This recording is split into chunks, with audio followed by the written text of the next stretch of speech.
Ayan, Santo. Tick-tight office din yan, sir.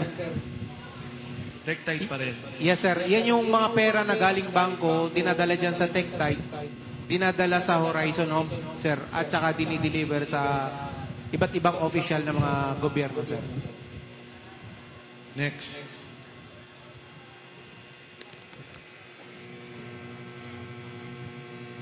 Sir, yan sa building ni Senator Soto.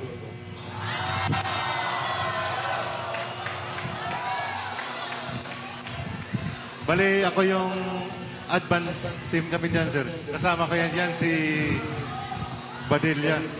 Si Lovin Badilla. Sino tong kinuna mo ng litrato?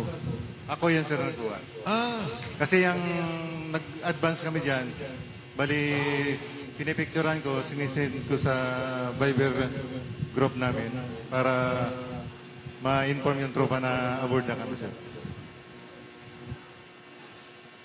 next.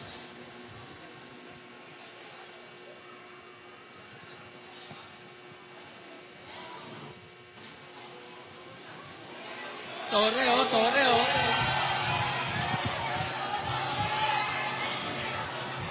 Ito yung sponsor. Tayo ka, Sarge. Pakinggan po natin, mga kasama. Noong time po na lumabas si Tap Orly po, Gutesa, I think September 20. Teka, Sarge, teka. Quiet lang po para malinaw na marinig natin. Sarge, sige. Go ahead.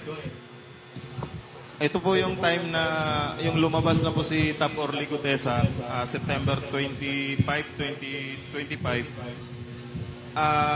Inumpisahan na kaming